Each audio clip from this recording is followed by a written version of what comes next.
Last class में हम लोगों ने ये क्वेश्चन यहाँ पे छोड़ा था, देखते हैं इसको पहले सॉल्व करते हैं। क्वेश्चन में कह रहा है कि ब्लॉक को हम लोग पॉइंट ए से पॉइंट बी ले जा रहे हैं, ठीक है, और पॉइंट ए से पॉइंट बी ले जाने में हमने जो फोर्स लगाया हुआ है वो फोर्स इस तरह से लगाया हुआ है कि वो फोर्स की वैल्यू अलग अलग केस में अलग अलग है। तो जैसे पहला वाला केस है कि force is always acting horizontally, तो जरा इसको देखना ध्यान से। ब्लॉक सपोज ये है और जो फोर्स हमने लगाया हुआ है वो फोर्स है ऑलवेज हॉरिजॉन्टली। तो ये बताओ, अगर फोर्स का मैग्नीट्यूड कांस्टेंट है और फोर्स का डायरेक्शन हमेशा हॉरिजॉन्टली है, तो क्या ये बोल सकते हैं कि फोर्स कांस्टेंट ही हो गया? क्यों भाई? भाई कांस्टेंट फोर्स के लिए दो बातें हैं, मैग्नीट्यूड और डायरेक्शन, दो चीजें कांस्टेंट हो, तो यहाँ पे डायरेक्शन हमेशा कांस्टेंट ही है। तो पहले पार्ट में तो हम लोग ये बोलेंगे कि in this case force will become constant. और अगर फोर्स कांस्टेंट है तो कांस्टेंट फोर्स का अगर हमें वर्क डन निकालना है तो हम लोग लिख सकते हैं force into displacement in the direction of force, displacement in the direction of force. अब फोर्स का डायरेक्शन क्या है? फोर्स का डायरेक्शन है हॉरिजॉन्टल डायरेक्शन। तो ये बताओ कि बॉडी जब ए से बी जाएगी तो हॉरिजॉन्टली कितना डिस्प्लेस हुई, मतलब कि एक्स डायरेक्शन में कितना डिस्प्लेसमेंट हुआ है। तो एक्स डायरेक्शन में अगर तुम मेजर करोगे तो डिस्प्लेसमेंट आर के इक्वल आएगा। तो ए पार्ट का आंसर सीधे सीधे एफ इंटू आर हो जाएगा। बोलिए, क्लियर है ये पार्ट? ठीक है। Yes sir. बी पार्ट देखना, बी पार्ट में क्या हो रहा है? बी पार्ट में जो हम फोर्स लगा रहे हैं वो फोर्स हमेशा टेंजेंशियली लग रहा है। देखना जरा ध्यान से,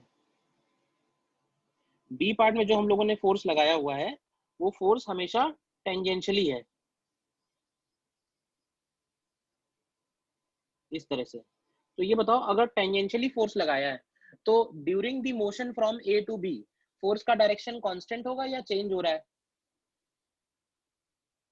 चेंज हो रहा है। चेंज हो रहा है। और अगर ये चेंज हो रहा है, ध्यान से समझना, तो क्या ये फोर्स वेरिएबल फोर्स हुआ? बोलो। Yes sir. और वेरिएबल फोर्स का वर्क डन निकालने का क्या मेथड है? वही मेथड लगाएंगे, बेसिक मेथड। वेरिएबल फोर्स का मेथड, वर्क डन निकालने का मेथड ये है कि हम बॉडी को जनरल पोजीशन पे कंसीडर करेंगे। तो मान लेते हैं कि ये जो पोजीशन मैंने दिखाई है ये जनरल पोजीशन है, और क्योंकि ये एक्स डायरेक्शन में तो है नहीं तो इसको हम थीटा ले लेते हैं। मान लेते हैं ये जनरल पोजीशन थीटा पे है। अब ये बताओ कि जनरल पोजीशन थीटा पे फोर्स एफ लग रहा है। अब अगर हम जनरल पोजीशन थीटा पे इस ब्लॉक को डी थीटा आगे की तरफ डिस्प्लेस करते हैं, ध्यान से देखना, जनरल पोजीशन पे डिफरेंशियल डिस्प्लेसमेंट हमने इसको दिया है, तो जरा बताओगे कि ये डिफरेंशियल डिस्प्लेसमेंट कितना होगा, मतलब ये वैल्यू कितनी होगी डी स्मॉल आर? क्या इसको हम लोग आर डी थीटा लिख सकते हैं? ये बताओ। और फिर हम लोग ये देखेंगे कि फोर्स और डिस्प्लेसमेंट के बीच में एंगल कितना है। तो जब हम लोग एफ डॉट डी आर करेंगे तो जरा मुझे बताओ फोर्स और डिस्प्लेसमेंट के बीच में कितना एंगल है? डी थीटा होगा। अरे फोर्स और डिस्प्लेसमेंट के बीच में 0 डिग्री एंगल है, देखो ना भाई, डी आर भी इसी तरफ है, फोर्स भी इसी तरफ है, फोर्स और डिस्प्लेसमेंट के बीच में कितना एंगल है? 0 है ना। तो ये सीधे सीधे एफ इंटू डी आर हो जाएगा। तो इसको लिखेंगे F into R into D theta, और W निकालने के लिए हम इसको इंटीग्रेट करेंगे। अब क्योंकि F का मैग्नीट्यूड कांस्टेंट है तो वो इंटीग्रेशन के बाहर आ जाएगा। और थीटा की लिमिट्स कहां से कहां जाएंगी? अब ये बताओ कि ब्लॉक जब A पे था तब थीटा क्या था, और ब्लॉक जब B पे होगा तब थीटा क्या होगा? What is initial value of theta? What is 0 से 90 पाई बाई 2 लिखेंगे रेडियन में, ठीक है ना। तो ये वैल्यू आ जाएगी निकल के F R pi by 2, F R pi by 2। बोलिए, बी पार्ट क्लियर है या नहीं? बी पार्ट में जो फोर्स एफ है ना वो वेरिएबल फोर्स है, और वेरिएबल फोर्स का वर्क डन निकालने के लिए हम पहले जनरल मूवमेंट पे बॉडी को ले जाएंगे, जनरल मूवमेंट पे फोर्स दिखाएंगे, फोर्स कितना लग रहा है, और फिर उस जनरल मूवमेंट पे उसको डिफरेंशियल डिस्प्लेस करेंगे। तो हम लोगों ने देखा कि जो डिफरेंशियल डिस्प्लेसमेंट हुआ वो और डी थीटा में क्या रिलेशन है, जो मैंने स्टेप्स लिखाए हैं वही लग रहे हैं, चेक कर लो एक बार ध्यान से। और फिर देखेंगे कि फोर्स और डिस्प्लेसमेंट के बीच में क्या एंगल है, उससे हम लोग लिखेंगे डी डब्ल्यू और फिर डी डब्ल्यू को इंटीग्रेट कर देंगे। लिमिट्स कहां से कहां पड़ेंगी, तो लिमिट्स जहां से स्टार्ट हो रहा है और जहां एंड हो रहा है। बी पार्ट बताइए, क्लियर है सभी को? Yes sir. ठीक है, सी पार्ट देखो। सी पार्ट अच्छा क्वेश्चन है, अच्छा पार्ट है। सी पार्ट में भी क्या हो रहा है कि बॉडी को अगर हम सपोज जनरल पोजीशन पे दिखाते हैं, ये रही बॉडी की जनरल पोजीशन। अब क्वेश्चन में ये कह रहा है कि इसके ऊपर जो फोर्स लग रहा है वो फोर्स इस तरह से लग रहा है कि फोर्स का जो डायरेक्शन है वो हमेशा पॉइंट बी की तरफ है। फोर्स का जो डायरेक्शन है वो हमेशा पॉइंट बी की तरफ है। तो जरा ये बताओ कि फोर्स कांस्टेंट है या वेरिएबल है? वेरिएबल है। वेरिएबल होगा वेरिएबल सर। है। क्यों वेरिएबल है? क्योंकि फोर्स का डायरेक्शन तो चेंज हो ही रहा है ना। ठीक है, देखना अब सेम मेथड लगाएंगे। अब हम, ये हो गई जनरल पोजीशन, जनरल पोजीशन पे हम बॉडी को डिस्प्लेस करेंगे, डिफरेंशियल डिस्प्लेसमेंट। देखना ध्यान से, तो ये इसका डिफरेंशियल डिस्प्लेसमेंट हुआ, ये इसका डिफरेंशियल डिस्प्लेसमेंट हुआ। और इस बार ये जो डिफरेंशियल डिस्प्लेसमेंट है, ये इसका डिफरेंशियल डिस्प्लेसमेंट हुआ डी आर। ध्यान रखना, डी आर का जो मैग्नीट्यूड होगा वो तो होगा आर डी थीटा, लेकिन इस बार एफ और डी आर के बीच का जो एंगल है ये 0 डिग्री नहीं होगा। होगा क्या? No sir. तो जरा मुझे बताओ दिमाग लगा कि ये एंगल कितना होगा, एफ और डी आर के बीच में कितना एंगल होगा? डी आर टेंजेंशियल डायरेक्शन है और एफ जो है वो पॉइंट बी की तरफ है, इन दोनों के बीच में कितना एंगल बनेगा? जरा बताओ। मैं हेल्प करूं क्या, बताऊं मैं? एफ और डी आर के बीच का एंगल, ये वाला एंगल चाहिए हमको, कितना है?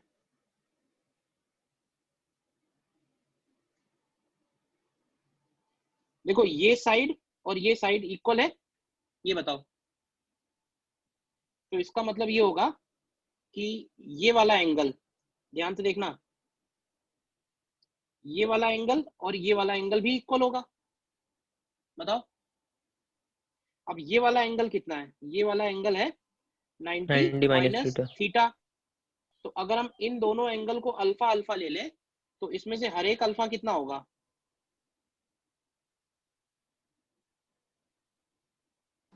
90 माइनस थीटा बाय 2।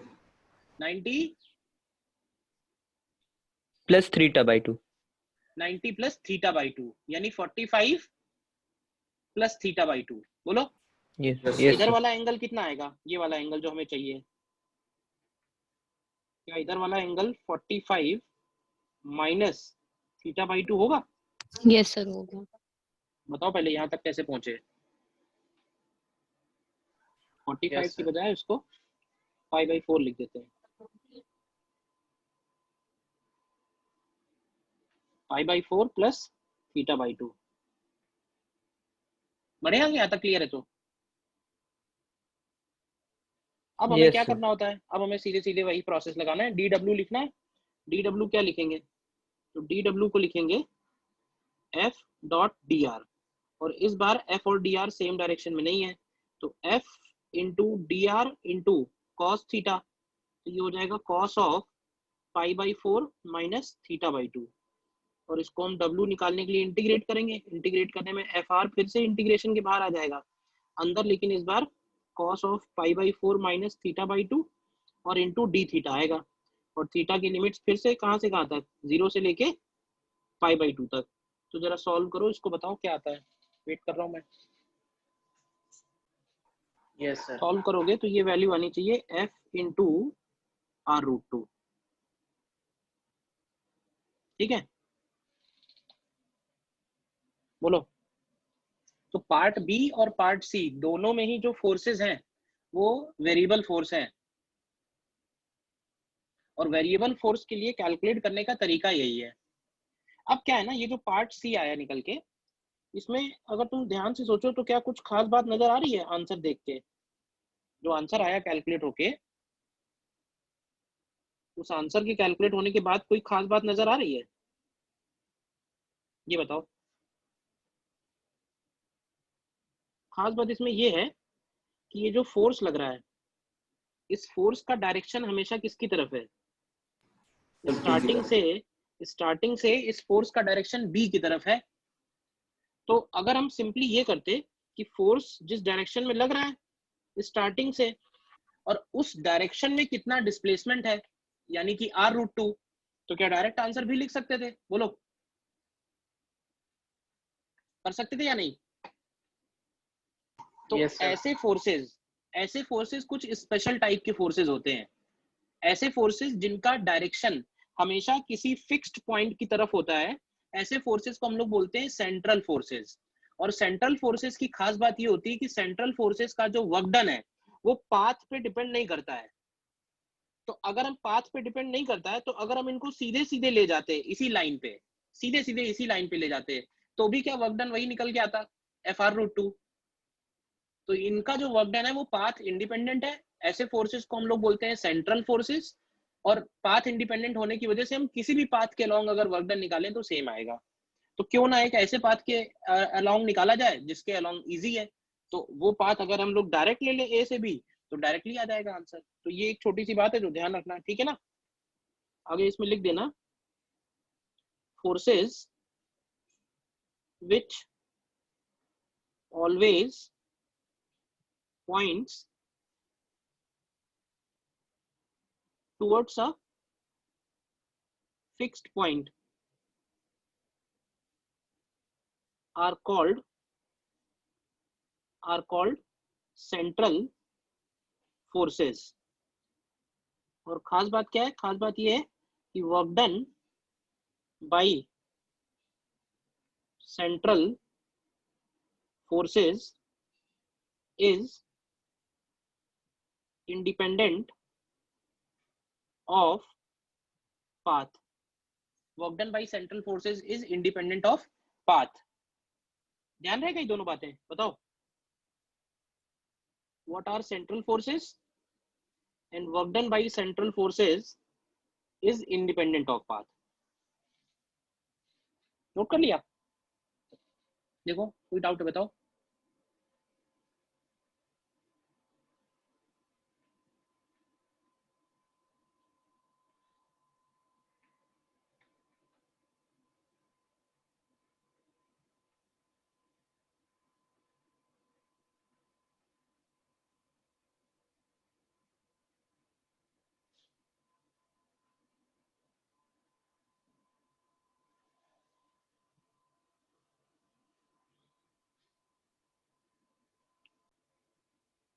क्लियर है दोनों पॉइंट? मतलब सेंट्रल पॉइंट, सेंट्रल फोर्सेस वाला पॉइंट। नेक्स्ट देखो, एक और क्वेश्चन है करना, वेरिएबल का ही है, करो ट्राई।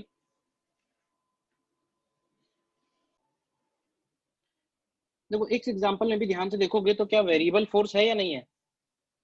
ये बताओ। Yes, sir. कि कांस्टेंट फोर्स है? Sir, variable force. क्यों वेरिएबल फोर्स है? Sir, direction change हो रही है sir. डायरेक्शन चेंज हो रही है। मैग्नीट्यूड?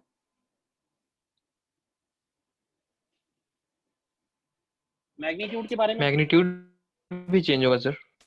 क्यों चेंज होगा? मैग्नीट्यूड भी चेंज होगा क्योंकि नॉर्मल रिएक्शन चेंज होगा। Very good. Force is equals to friction force है। Yes, very good, very good.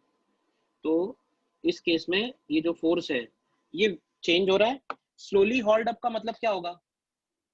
Slowly का मतलब हम धीरे धीरे ले जा रहे हैं, मतलब उतना ही फोर्स लगा रहे होंगे जितना फ्रिक्शन अपोज कर रहा है। क्यों? जिससे कि उसके पास एक्सीलरेशन नहीं आने पाए, धीरे धीरे ऊपर हो जाए।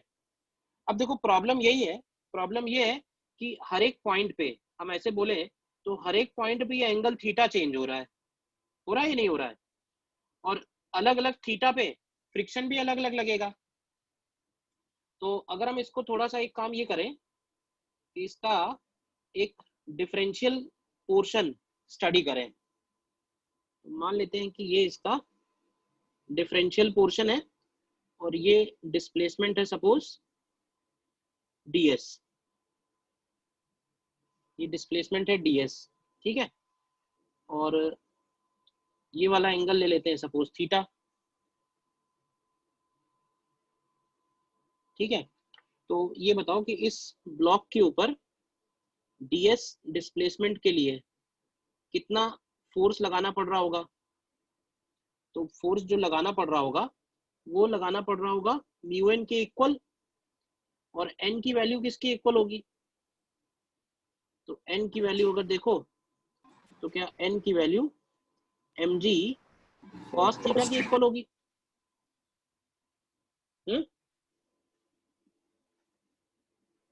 क्यों भाई? Yes sir. और इधर की तरफ और कौन सा फोर्स लग रहा होगा, इधर की तरफ एक और फोर्स लग रहा होगा mg sin थीटा।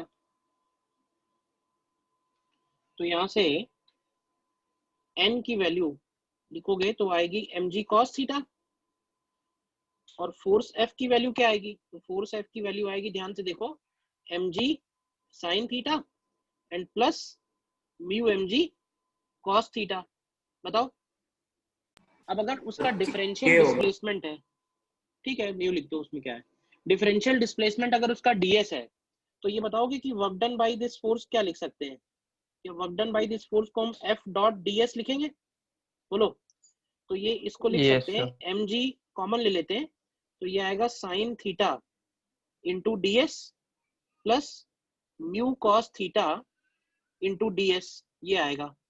अब ध्यान से देखो तो s भी बदल रहा है, थीटा भी बदल रहा है, बट अगर हम यहाँ पे ये जो ट्रायंगल बनाया है इसमें ये वाली हाइट dy ले लें और ये वाली हाइट dx ले लें, ये वाली विड्थ dx ले लें, तो क्या ऐसे बोल सकते हो कि ds cos थीटा, ध्यान से देखना, ds cos थीटा को हम लोग क्या dx लिख सकते हैं, और ds sin थीटा को हम लोग dy लिख सकते हैं। ये बताओ, ये क्लियर है नेक्स्ट स्टेप। yes, sir. तो अब अगर तुम इसको इंटीग्रेट करोगे तो क्या होगा कि वो इंटीग्रेशन दोनों में अलग अलग लगेगा, मतलब एक इंटीग्रेशन dy में लगेगा और एक इंटीग्रेशन सिर्फ dx में लगेगा। तो ये बताओ बॉडी जब यहाँ से यहाँ जाएगी, इस पॉइंट से इस पॉइंट तक, तो x की लिमिट्स और y की लिमिट्स क्या होनी चाहिए। x की लिमिट्स अगर तुम देखोगे तो x की लिमिट 0 से लेके l तक चेंज होगी, और y की लिमिट्स, y की वैल्यू 0 से लेके h तक चेंज होगी। तो ये वैल्यू निकल के आ जाएगी mg h plus mu into l आएगी। देखो क्लियर है या नहीं बताओ। सर dy और dx सर एक बार फिर से बता दीजिए सर कैसे होगा। dy dx ऐसे लिखे हमने, ये जो ट्रायंगल है इस ट्रायंगल में ध्यान से देखो, ये जो साइड है जो हाइपोटेन्यूज है वो ds है, इस ट्रायंगल में हाइपोटेन्यूज ds है, ये थीटा है। तो ये जो dx है इसको क्या लिख सकते हैं, dx को लिख सकते हैं ds cos थीटा, और ये जो dy है इसको क्या लिख सकते हैं, इसको लिख सकते हैं ds sin थीटा। तो हमने ds sin थीटा की जगह dy लिख दिया, ds cos थीटा की जगह dx लिख दिया। कहने का मतलब s भी चेंज हो रहा था, थीटा भी चेंज हो रहा था, तो इंटीग्रेशन के अंदर दो वेरिएबल की बजाय इंटीग्रेशन के अंदर एक ही वेरिएबल बचा, x और y, तो इंटीग्रेट आसानी से हो गया। बोलो क्लियर है। यस यस स्लोली ले जा रहे हैं इसलिए फोर्सेस बैलेंस किए हैं, ये जो फोर्सेस बैलेंस किए हैं ये इसलिए किए क्योंकि स्लोली मूव कर रहे हैं, एक्सीलरेशन नहीं है, फोर्सेस हमेशा बैलेंस है, ठीक है। तो ये लास्ट पॉइंट हमारा था वेरिएबल फोर्स वाला, पॉइंट नंबर 7। और एक पॉइंट और है इसमें,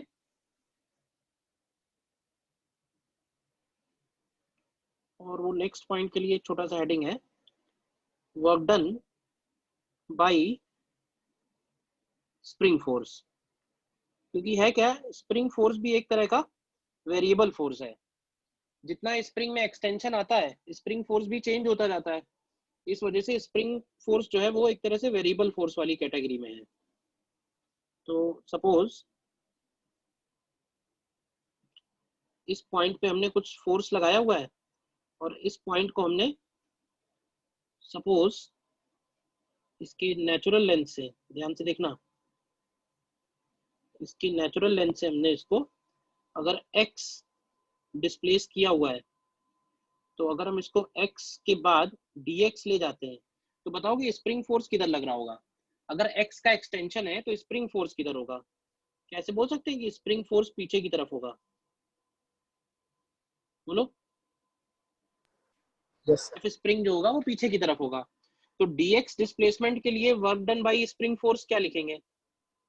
या minus of F spring into dx होगा? माइनस क्यों लगाया, क्लियर है? और इसको लिखेंगे माइनस ऑफ kx dx अगर स्प्रिंग कांस्टेंट k है। तो W स्प्रिंग निकालने के लिए हम इसी को इंटीग्रेट कर सकते हैं, minus k integral x dx, और x की लिमिट्स हम लोग रख देते हैं x इनिशियल से लेके x फाइनल। तो यहाँ से जो W स्प्रिंग निकल के आएगा, W स्प्रिंग की वैल्यू हो जाएगी half k bracket x initial square minus x final square. तो वर्क डन बाय स्प्रिंग के लिए तुमको ये याद रखना है आगे के लिए। Work done by spring force is equal to half k x initial square minus x final square. x initial और x फाइनल क्या है? क्यों भाई? सर पोजीशंस हैं तो x initial and x final are initial and final extension और compression दोनों हो सकते हैं,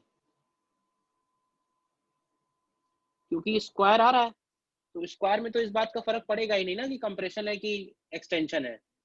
मतलब x की वैल्यू प्लस में रखो या x की वैल्यू माइनस में रखो, फर्क पड़ेगा क्या? स्क्वायर है तो नहीं फर्क पड़ेगा।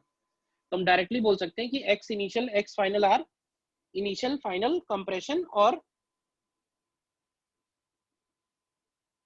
एक्सटेंशन। ठीक है, मेजर्ड फ्रॉम नेचुरल लेंथ, ये जरूर ध्यान रखना। x हमेशा कहां से मेजर होता है? मेजर्ड फ्रॉम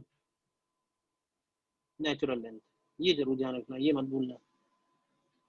तो स्प्रिंग कभी आएगा तो उसका वर्क डन लिखना होगा, तो स्प्रिंग फोर्स के वर्क डन में अब तुम ये डायरेक्ट फॉर्मूला याद रख सकते हो, हाफ के x initial square minus x final square.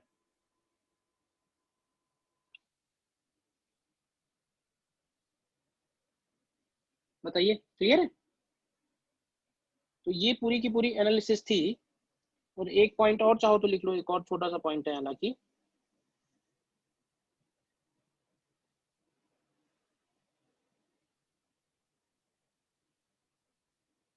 Work done is area under fx curve. Work done is area under fx curve. ये बताओ, जैसे फोर्स और डिस्प्लेसमेंट का हमारे पास कोई ग्राफ है, सपोज कैसा भी फोर्स लग रहा हो, तो ये बोल सकते हैं कि इस ग्राफ में अगर हम लोग dx डिस्प्लेसमेंट लें, ये बताओ कि अगर ये dx का डिस्प्लेसमेंट हो तो ये वाला जो एरिया बनेगा, इस एरिया को कैसे कैलकुलेट करेंगे? क्या इस एरिया को हम लोग f इंटू डी एक्स बोल सकते हैं? क्यों भाई, ये जो एरिया है क्या इस एरिया को f इंटू डी एक्स बोल सकते हैं? तो जो w होगा वो होता है इंटीग्रल f dx। तो w को हम लोग बोल सकते हैं simply area under fx curve. ठीक है, अगर हमें कभी फोर्स और डिस्प्लेसमेंट दिए हुए हैं तो हम डायरेक्टली निकाल सकते हैं एरिया अंडर कर्व से।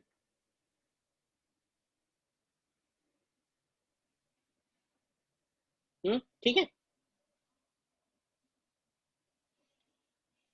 इसके बाद नेक्स्ट पॉइंट है इसमें, वर्क डन के बाद, वर्क डन के बाद अगला पॉइंट है एवरेज पावर एंड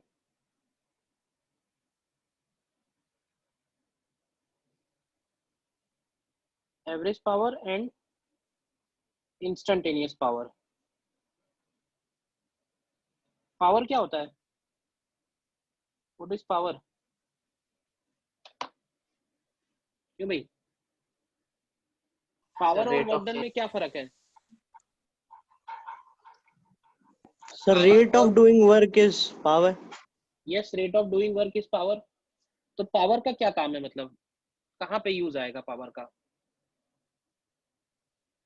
ऐसे बोल सकते हैं कि अगर मान लो हमें दो मशीन्स को कंपेयर करना हो, या ऐसे कह लो कि दो लोगों को ही कंपेयर करना हो कि कौन ज्यादा पावरफुल है, तो कहने का मतलब ये होगा कि किसने वर्क ज्यादा किया, वो इंपॉर्टेंट नहीं होगा। हमारे लिए इंपॉर्टेंट होगा कि वो वर्क कितने टाइम में हुआ।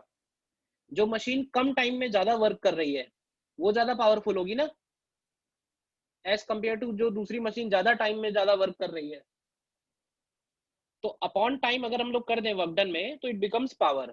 तो दो टाइप के पावर डिफाइन होते हैं, एक एवरेज पावर और एक instantaneous power. Obviously average power बोलेंगे तो एवरेज पावर हमेशा डिफाइंड होगी इन एन इंटरवल। इंटरवल समझते हो, जैसे average velocity t equal to 0 से लेके t इक्वल टू 10 सेकेंड। और इंस्टेंटेनियस पावर जो डिफाइंड होगी वो डिफाइंड होगी एट एन इंस्टेंट। तो ये तो खैर नाम से ही पता चलता है। डेफिनेशन क्या है इनका? Average power p average is equal to, इसको हम लोग लिखते हैं total work done W upon total time taken, total time taken delta t। Total work done upon total time taken, ये हो जाएगा W upon delta t। So this is average power. अच्छा, average power और instantaneous power में क्या relation होगा? तो ऐसे बोल सकते हैं कि एवरेज का ही अगर हम लोग लिमिट ले लें t टेंडिंग टू 0, तो क्या वही इंस्टेंटेनियस बन जाएगा? तो instantaneous power p instantaneous is equal to, इसको लिख सकते हैं हम लोग dw अपॉन dt। देखो it is dw upon dt। अब देखो इसको ऐसे भी लिख सकते हैं, dw को लिख सकते हैं ना f डॉट dr, तो ये dr अपॉन dt हो जाएगा। क्यों? और dr अपॉन dt को और क्या लिख सकते हैं हम लोग? क्या dr अपॉन dt को हम लोग v लिख सकते हैं? तो इसका दूसरा फॉर्मूला आ जाएगा f dot v, f dot v। तो ये दो हैं पावर का। यूनिट क्या बनेगी पावर की? यूनिट तो मालूम ही है, खैर बोलो।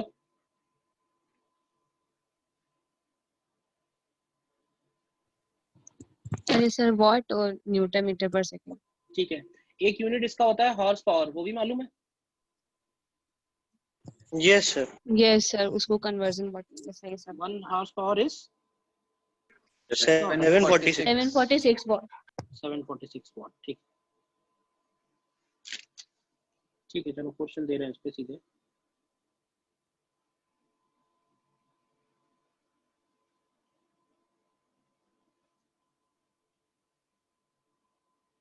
देखो ये क्वेश्चन है तुम्हारे सामने, करो। पावर पे बेस्ड है।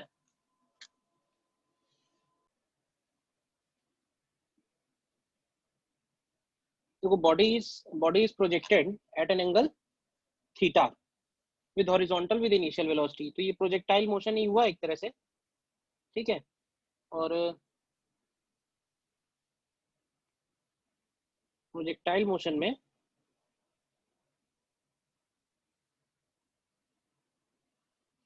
ये इनिशियल वेलोसिटी है u at an angle theta.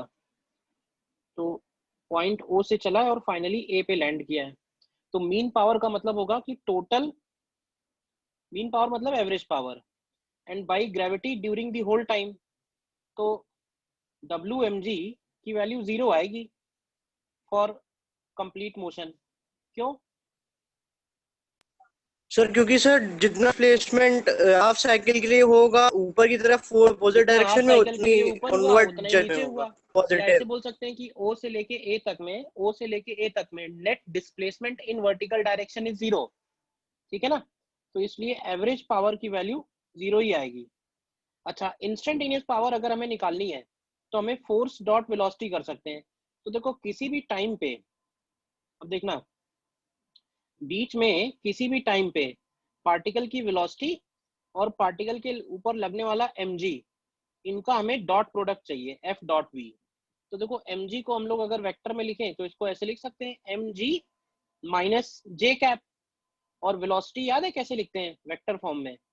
तो वेक्टर फॉर्म में वेलोसिटी का एक्सप्रेशन होता है u cos theta i cap plus u sin theta minus gt j cap. याद है नहीं याद है प्रोजेक्टाइल।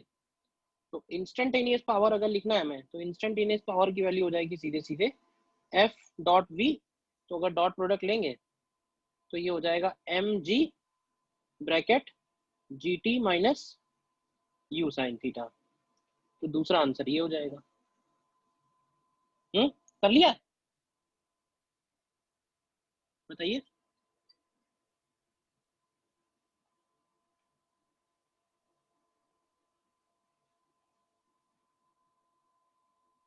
नेक्स्ट देखना फिर।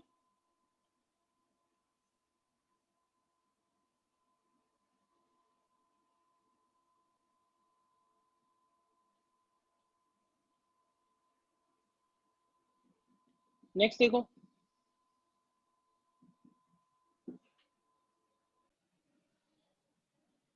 देखो इसमें ये कह रहा है कि motor can develop 1 horse power is used to lift a mass of 25 kg through a distance of 10 meter.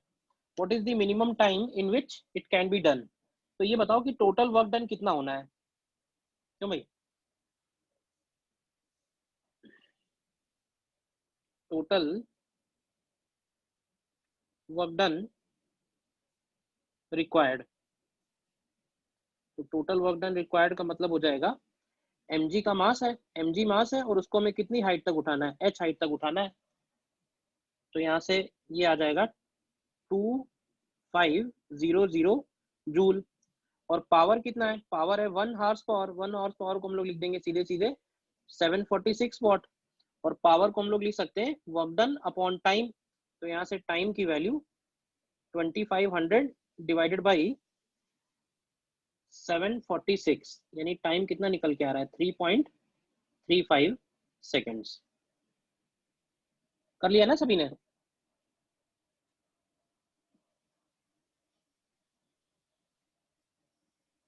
बोलिए।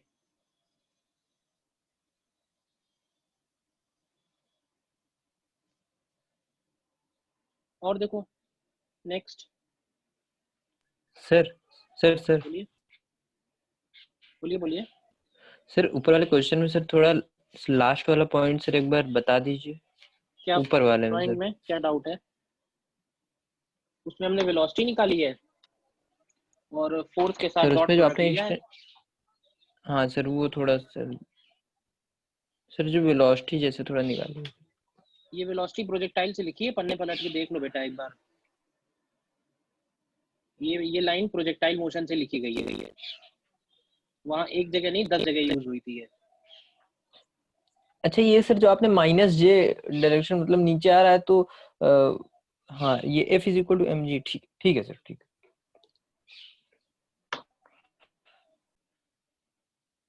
देखो इस केस में क्या हो रहा है, दो काम हो रहे हैं। एक तो वाटर को h डेप्थ से ऊपर भी उठा रहे हैं और फिर उसको 20 मीटर पर सेकंड का स्पीड भी दे रहे हैं।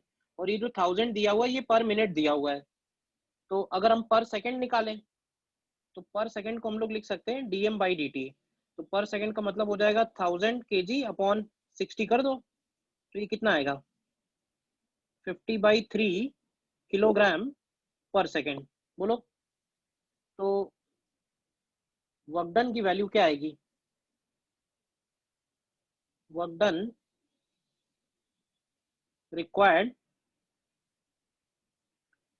per second to move up to a height h। तो ये वर्क डन पर सेकंड हो जाएगा dm by dt into g into h, और work done in throwing the water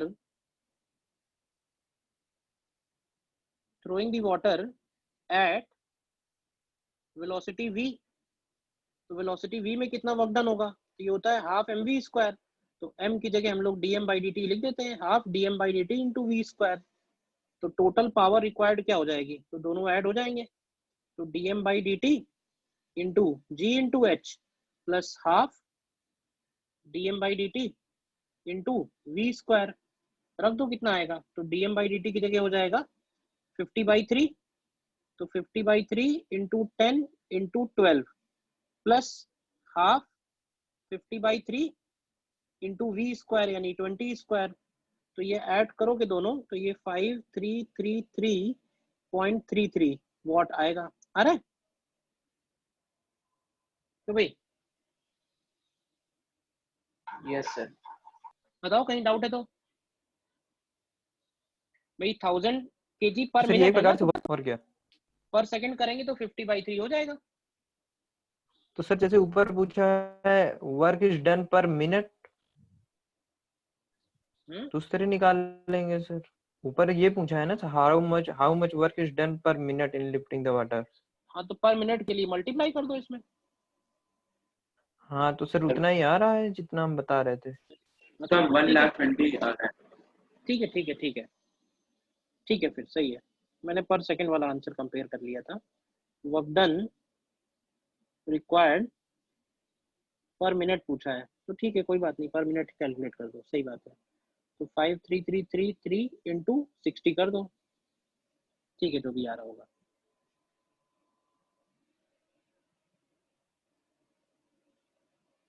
और सर एक कंफ्यूजन है कि हाँ जो ऊपर लैंग्वेज दिया how much work is done पर मिनट, वो तो ठीक है। फिर और सर जी बाद में what must be the power output of the pump, तो सर पर मिनट पूछ रहा है या पर सेकंड पूछ रहा है, ये नहीं समझ में आ रहा है। पावर तो पर सेकंड ही होती है, पावर तो यही है जो निकाली हुई है, पावर तो यही है पंप की जो ये निकाली हुई है। हाँ और हाँ वर्क सर डन ठीक है रिक्वायर्ड ठीक। पर मिनट अलग आएगा। अगर यहाँ पर स्पेशली गिवन होता कि पावर आउटपुट पर मिनट, तो फिर पर मिनट हम अरे वही पावर कंसीडर पर कर मिनट लेते। नहीं पूछा, पावर पर सेकंड ही होता है नॉर्मली, पर मिनट क्यों पूछेगा? पावर का मतलब ही होता है ठीक rate of work done. Sir ठीक है। सर हाँ बोलिए। क्वेश्चन में तो लिफ्टिंग द वाटर के लिए खाली वर्क डन निकालना था ना। नहीं बेटा, मतलब वो तो इजेक्ट सर तो कर तो ही रहा वर्क है। डन लिफ्ट करके पंप कहाँ रखेगा, पानी हवा में छोड़ देगा क्या, ये बताओ। बोलते तो यही है, बोलचाल की लैंग्वेज में तो यही है कि भाई पानी नीचे से निकालने में कितना लगेगा, बट पानी को स्पीड दे रहा है तो वो भी तो काउंट होगी। वो थोड़ी सी बोलचाल की लैंग्वेज, एकदम इतना स्पेसिफिक नहीं चलो।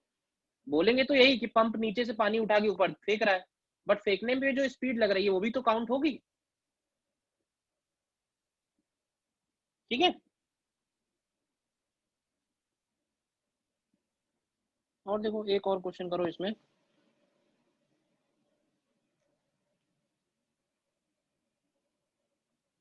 देखो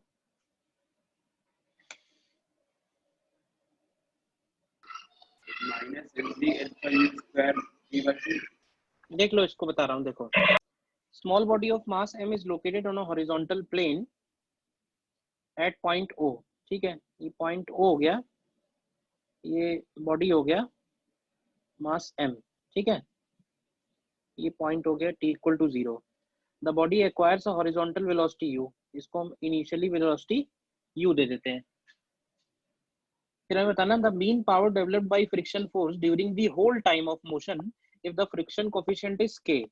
तो अगर फ्रिक्शन कोफिशिएंट की वैल्यू k दी हुई है, ठीक है, तो ड्यूरिंग दी होल टाइम का मतलब ये होगा कि जब ये फाइनली रुकेगा, ठीक है, तो यहां से लेके रुकने तक इसके ऊपर जो काइनेटिक फ्रिक्शन लग रहा है वो जो पीछे की तरफ लग रहा है, तो काइनेटिक फ्रिक्शन का वर्क डन कितना होगा और यहाँ से यहाँ उसको टाइम कितना लगेगा, दो चीजें हमें चाहिए। ठीक है, तो ये बताओ कि जब ये इधर से इधर रिटार्ड हो रहा है और फ्रिक्शन कोफिशिएंट कांस्टेंट है, तो क्या ऐसे बोल सकते हैं कि इसका जो रिटार्डेशन होगा वो म्यू जी का रिटार्डेशन होगा और वेलोसिटी उसकी किसी भी टाइम पे v है। बोल सकते हैं। तो उसको डिस्टेंस ट्रेवल कितना होगा, तो डिस्टेंस ट्रेवल निकालने के लिए हम लोग यूज करते हैं v squared equal to u squared plus 2as। तो इसको लिखेंगे 0 squared is minus 2 mu g into s. तो यहाँ से डिस्प्लेसमेंट अगर हम लोग निकालें तो डिस्प्लेसमेंट की वैल्यू हो जाएगी यू स्क्वायर अपॉन 2 म्यू जी सबसे पहले, ठीक है। और फिर टाइम कितना लगा, तो टाइम निकालने के लिए हम लोग यूज कर सकते हैं using v equal to u plus 80। तो ये हो जाएगा 0 is equal to u minus mu g into t. तो टाइम लगा इसको u अपॉन म्यू जी। तो ये दो चीजें तो पता चल गई, कितनी देर के बाद रुकेगा और इस दौरान वो कितनी डिस्टेंस कवर करेगा। तो कितनी डिस्टेंस कवर करेगा उससे हमको पता चल जाएगा वर्क डन बाई फ्रिक्शन। तो वर्क डन बाई फ्रिक्शन होगा minus mu m g into s. तो इसमें रखो क्या आएगा, तो ये आएगा माइनस म्यू एम जी और एस की वैल्यू है u squared upon 2 mu g. तो यहाँ से वर्क डन बाई फ्रिक्शन हो जाएगा minus half m v squared. तो अगर हमें पावर डेवलप निकालना है मीन, तो मीन पावर डेवलप का मतलब होगा total work done upon total time. तो टोटल वर्क डन है minus half m v squared और टोटल टाइम कितना लगा, तो टाइम लगा इसको वी स्क्वायर का मतलब है u squared, sorry u squared half m u squared और टोटल टाइम लगा यू अपॉन म्यू जी। तो यहाँ से मीन पावर की वैल्यू हो जाएगी -1/2 म्यू एम जी यू। तो पहला आंसर ये आएगा। बताओ क्या डाउट है। टोटल मीन पावर का डेवलप का मतलब यही हुआ कि टोटल पूरे मोशन में कितना पावर डेवलप हुआ सर जब तक वो रुका नहीं, ये पार्ट। बताओ क्या डाउट है। सर एक्सेलरेशन सर वो है ना वेरिएबल है। वेरिएबल बी पार्ट में है ना बेटा, ए पार्ट में कहाँ वेरिएबल है।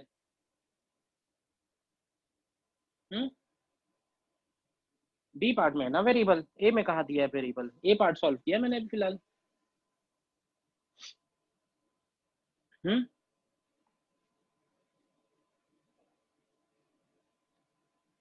यस सर ठीक है, मैं सोचा कि सर बी वाला पूरा क्वेश्चन में अप्लाई हो रहा है। नहीं नहीं, बी अलग है, ए पार्ट अलग है। ए पार्ट में कोई डाउट किसी को बताइए।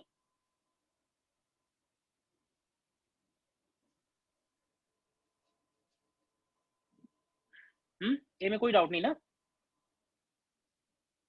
फिर बी पार्ट में जो कोफिशिएंट ऑफ फ्रिक्शन है वो इसका वेरिएबल है, ठीक है। और इसको हमने वेलोसिटी पहले की तरह यू दी हुई है। तो जब ये बीच में कहीं आएगा, समझना ध्यान से, तो इसकी वेलोसिटी मान लेते हैं v होगी और इसका जो कोफिशिएंट ऑफ फ्रिक्शन है वो दिया हुआ है अल्फा एक्स। तो ध्यान से समझना कि इसका जो फ्रिक्शन की वैल्यू होगी वो अलग अलग आएगी। और मान लेते हैं कि यहाँ से स्टार्ट हुआ x इक्वल टू 0 से और ये पोजीशन है x इक्वल टू x। तो सबसे पहले हमें ये चाहिए होगा कि उसकी वेलोसिटी कितनी होगी। तो ये बताओ इसका रिटार्डेशन कितना होगा। इस बार इसका रिटार्डेशन तो इसका म्यू जी लिखेंगे, लेकिन इस बार म्यू जी की जो वैल्यू है माइनस अल्फा जी एक्स, यानी जो रिटार्डेशन होगा वो x का फंक्शन आएगा। और इसको हम लोग क्या कैलकुलस के हिसाब से v d v by d x लिख सकते हैं। तो यहाँ से तुम्हें मिलेगा वी डी वी की वैल्यू आएगी minus mu g x into d x. इसको इंटीग्रेट करते हैं, इंटीग्रेट करेंगे x इक्वल टू 0 से x इक्वल टू x के लिए और v की वैल्यू को u से v के लिए। तो यहाँ से जरा निकालो v square minus u square by 2 equal to आएगा minus mu g x square by 2। तो यहाँ से हमें v चाहिए था, तो v की वैल्यू आएगी, देखो अंडर रूट ऑफ क्या आएगी, u squared minus mu g x squared. बताओ यहाँ तक पहले ये क्लियर है, कैलकुलेशन सही है ना। ये v की वैल्यू है as a function of x, ठीक है। इसके बाद आता है फ्रिक्शन कितना लग रहा होगा। तो फ्रिक्शन की वैल्यू किसी भी टाइम पे म्यू एम जी होगी।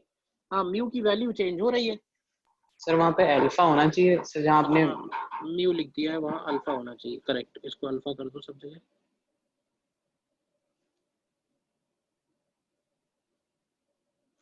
अब ठीक है ना।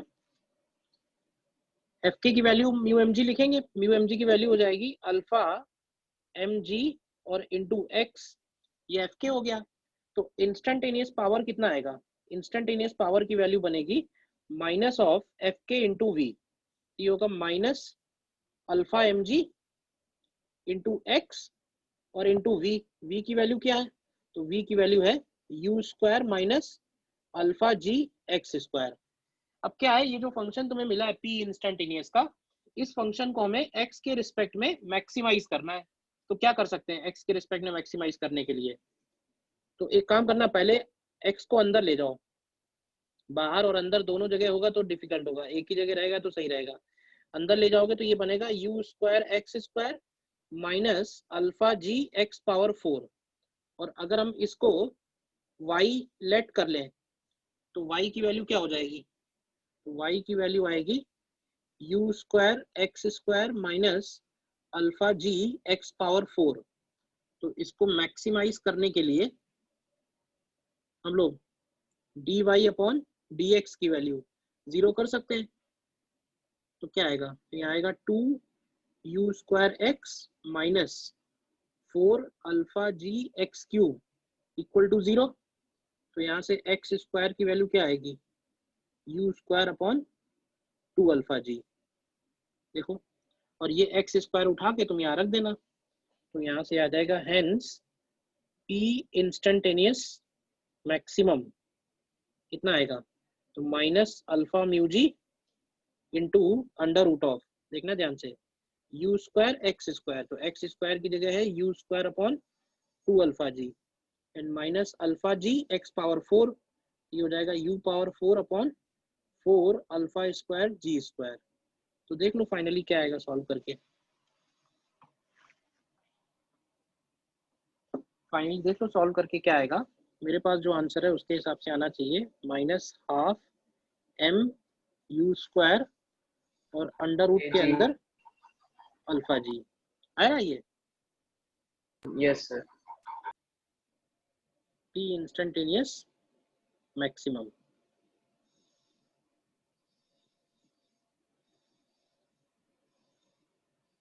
देखो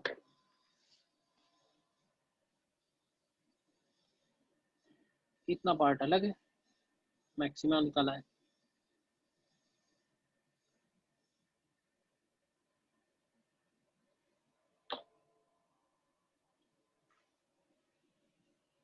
बी पार्ट क्लियर है क्यों ऐसा किया है, बी पार्ट इसलिए ऐसा किया है क्योंकि बी पार्ट में सभी जगह क्या है ना, म्यू की वैल्यू अलग अलग है। तो क्या होगा कि इसका एक्सीलरेशन भी वेरिएबल आएगा, तो एक्सीलरेशन अगर वेरिएबल है तो एक्सीलरेशन को लिखा v d v by d x और इंटीग्रेट करके हमने v निकाल लिया, velocity as a function of x। तो वेलोसिटी फंक्शन ऑफ x मिल गया, फ्रिक्शन फंक्शन ऑफ x मिल गया, तो वेलोसिटी इंटू फ्रिक्शन कर दिया तो पावर आ गया, और हमें इसी फंक्शन को मैक्सिमाइज करना है।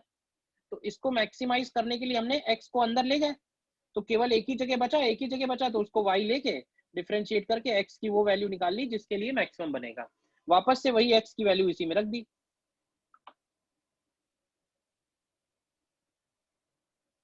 आ रहा है आंसर, बोलिए।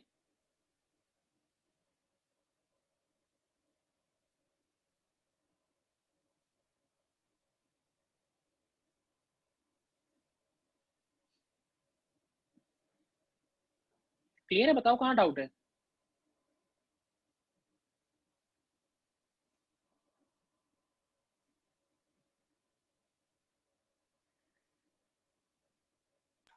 सर इंस्टेंटेनियस पावर, आपने इंस्टेंटेनियस पावर में अपने साइन अपनी तरफ से मतलब खुद ही लगाना पड़ेगा, ऊपर से भाई देखो सॉल्व डॉट होके सर प्रोडक्ट माइनस लोगे ना, साइन जैसे। सुनो ना, डॉट प्रोडक्ट लोगे, अगर इस फोर्स और इस वेलोसिटी का डॉट प्रोडक्ट लेना है तो माइनस नहीं आएगा। हाँ हाँ 180 डिग्री की वजह से, यस सर। 180 डिग्री की वजह से। और कोई डाउट इसमें पूरे एक्सप्रेशन में बताओ। और सर जो एक्सेलरेशन आपने नेगेटिव दिया है, एक्सीलरेशन नेगेटिव इसलिए लिया क्योंकि वो रिटार्डेशन है, वेलोसिटी के अपोजिट है। तो जब भी कैलकुलस से सॉल्व करते हैं माइनस तो लगा के ही चलते हैं ना। अगर तुम माइनस नहीं लगाओगे तो तुम्हारा वेलोसिटी बढ़ती जाएगी, वेलोसिटी बढ़ रही है कि कम हो रही है, डिक्रीजिंग है सर। मान लो तुम गलती से यहाँ माइनस की जगह प्लस लेके सॉल्व करोगे, तो यहाँ प्लस लेके सॉल्व करोगे तो यहाँ भी प्लस आएगा, यहाँ भी प्लस आएगा, तो तुम्हें ये नहीं लगेगा कि वेलोसिटी बढ़ रही है? Yes. ठीक है, तो ये तो था पावर। अब आगे बढ़ते हैं। इस चैप्टर का जो मेन पर्पस था, वर्क डन डिफाइन किया, पावर डिफाइन किया, इनका यूज क्या है? तो इनका बेसिक जो यूज है वो है, अगला हेडिंग पड़ेगा, and that is work energy theorem. Work energy theorem. हालांकि वर्क डन की जो डेफिनेशन आई है, वो डेफिनेशन आई इसीलिए क्योंकि वर्क और काइनेटिक एनर्जी आपस में रिलेटेड है। बट अब ये है कि अब हम उसको यूज भी करेंगे डायरेक्ट प्रॉब्लम्स में। जैसे मैंने बताया ना कि इस चैप्टर का यूज क्या है, इस चैप्टर का यूज ये है कि हम लोग डायरेक्टली फोर्स से स्पीड पे पहुंच सकते हैं विदाउट कैलकुलेटिंग एक्सीलरेशन, वेलोसिटी, ये सब चीजें काइनेमेटिक्स करने की बजाय हम डायरेक्टली फोर्स से वेलोसिटी पे पहुंच सकते हैं। तो वो जो डायरेक्टली फोर्स से वेलोसिटी का रिलेशन है वो इसी में पता चलेगा हमको, वर्क एनर्जी थ्योरम में। तो इसका स्टेटमेंट लिखना है। स्टेटमेंट तो सीधा सीधा है, स्टेटमेंट है work done bye all the forces acting on a system always equal to work done by all the forces acting on a system always equals to the change in kinetic energy of the system। ठीक है ना, बस इतना ही सा सीधा सीधा statement है।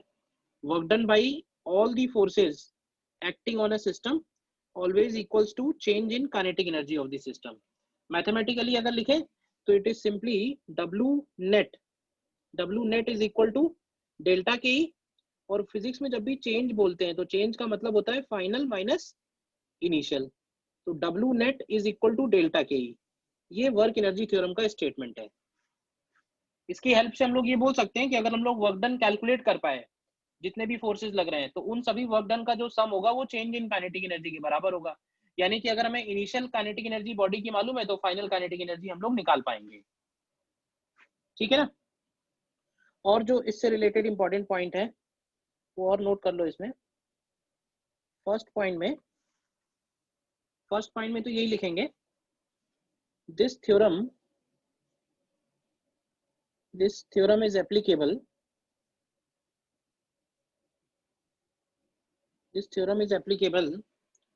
for single particle system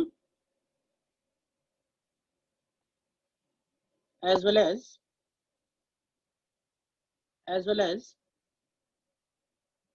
multi particle system। क्या मतलब हुआ इस लाइन का? तो भाई इस लाइन का क्या मतलब है? मतलब ये कि अगर बॉडी, एक ही बॉडी है सिस्टम में तो भी हम अप्लाई कर सकते हैं, और मल्टीपल बॉडीज हैं, कई सारी पुलिस सिस्टम है, 2-3 बॉडी है, तो उन सब के ऊपर भी डायरेक्टली अप्लाई हो सकती है। सिंगल पार्टिकल सिस्टम के लिए भी वैलिड है, मल्टी पार्टिकल सिस्टम के लिए भी वैलिड है। देन सेकेंड पॉइंट का मतलब है, सेकेंड पॉइंट में लिखना W net includes all the forces acting on system, that is conservative, non-conservative, internal, external, etc। मतलब कहने का है कि हमें कोई भी फोर्स छोड़ना नहीं है, चाहे वो इंटरनल फोर्स हो चाहे वो एक्सटर्नल फोर्स हो, हमें वर्क डन सभी का निकालना है। थर्ड पॉइंट में while applying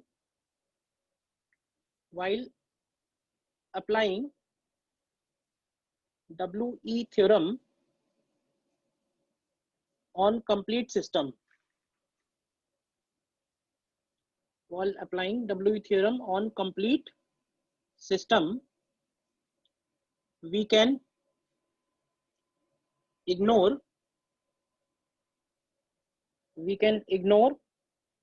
work done by tension, normal and static friction. बताओगे ऐसा क्यों? कोई बताएगा ऐसा क्यों? इनका नेटवर्क डन 0 होता है। इनका नेटवर्क डन 0 होता है, तो अगर नेटवर्क डन 0 है तो जरूरत ही नहीं है कैलकुलेट करने की। बट ध्यान रखना कि जब हम कंप्लीट सिस्टम के ऊपर अप्लाई करेंगे तभी है। एक बॉडी के ऊपर अप्लाई कर रहे हैं तो जरूरी नहीं है कि इनका वर्क डन 0 हो। समझ रहे हो ना बात को? कंप्लीट सिस्टम लेंगे तो 0 होगा, एक्शन रिएक्शन दोनों लेंगे तब 0 आएगा। देन फोर्थ पॉइंट में the theorem is applicable. The theorem is applicable with respect to non-inertial frame also, but we need to consider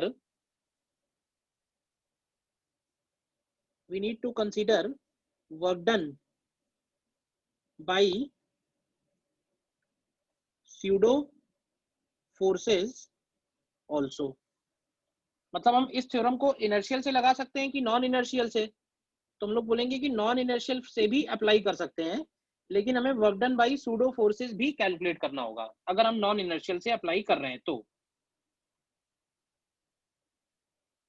ठीक है। एंड फिफ्थ पॉइंट में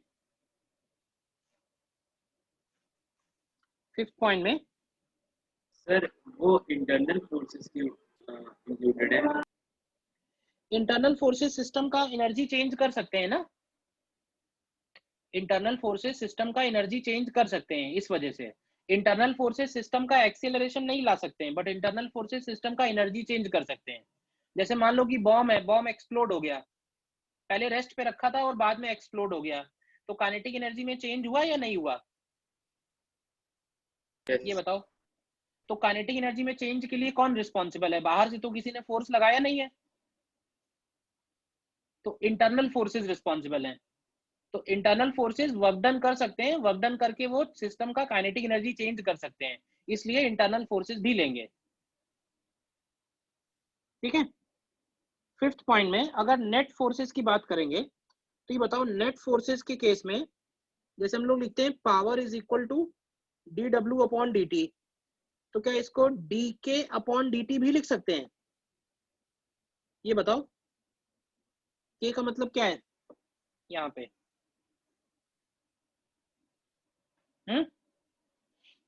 k का मतलब क्या है यहाँ पे? k लिख दो या k ही लिख दो, काइनेटिक एनर्जी है। ठीक है ना?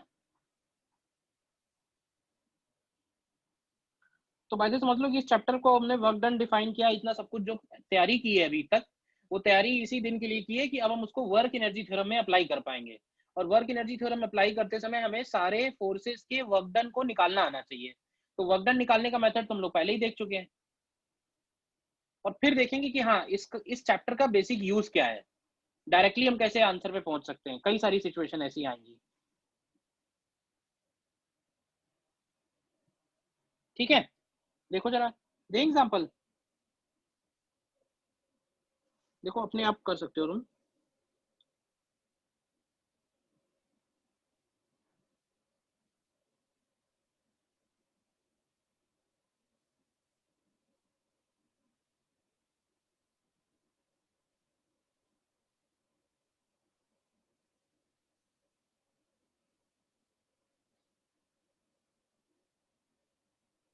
मान लेते हैं कि ये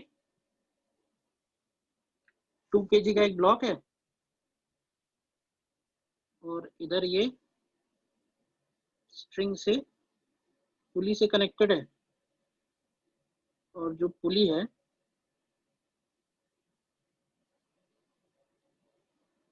वो इधर एक मूवेबल पुली से कनेक्टेड है, और मूवेबल पुली फर्दर कनेक्टेड है नीचे, another block 1 kg, block B, block A, ठीक है। टेबल जो है वो स्मूथ नहीं है, टेबल पे फ्रिक्शन कोफिशिएंट दिया हुआ है 0.2, देखना ध्यान से, ठीक है। क्वेश्चन है system is released from rest, तुम्हें निकालना है find speed of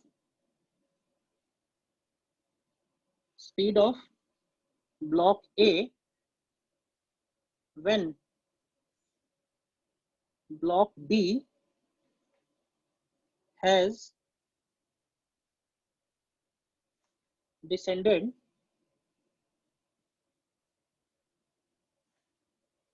through a distance